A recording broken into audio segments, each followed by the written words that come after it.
نو انور شاه کشمیری صاحب ته الله دومره لوی علمیت ورکړی د ده یو شاګرد الله مفتی شفیع عثماني چا چې تفسیر معارف القرآن جوړ کړی ده دی په جامع دارالعلوم دیوبند کې استاد و د کشمیری شاګرد هم تېر سوی بیا بل وخت کې په جامع دارالعلوم دیوبند کې استاد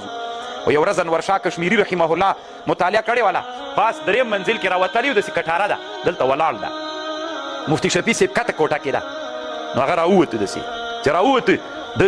نو هغه خو یې شاګرد و دی استاد و جامع یې درسوله دیوبند کې نو هغه به جامع درسوله کله به چې پوه نه سو بیا به استاد نه پوښتنه کوله چې را روان سو نو پاس نه کشمیري صاحب غږ پې وکړو شفیع چېرته روان یې وي صاحب دلته یو ځای ده نه پې پوهېږم نو هغه ورته ویلي پلانکای ځای به یي پاسه ورته ویي پلانکای ځای به یي وایي وی خو کتاب خلاص که که نه 12مې حاشیې حل کړی حاشیې یې ورته یاده کړه 12مه هغه ورته ویلي نه پې پوه نه یم وایي غوږ ورته ونیسه دې جنه طالبانو کشمیري رحمه الله د یاده حاشیه ورته وویلې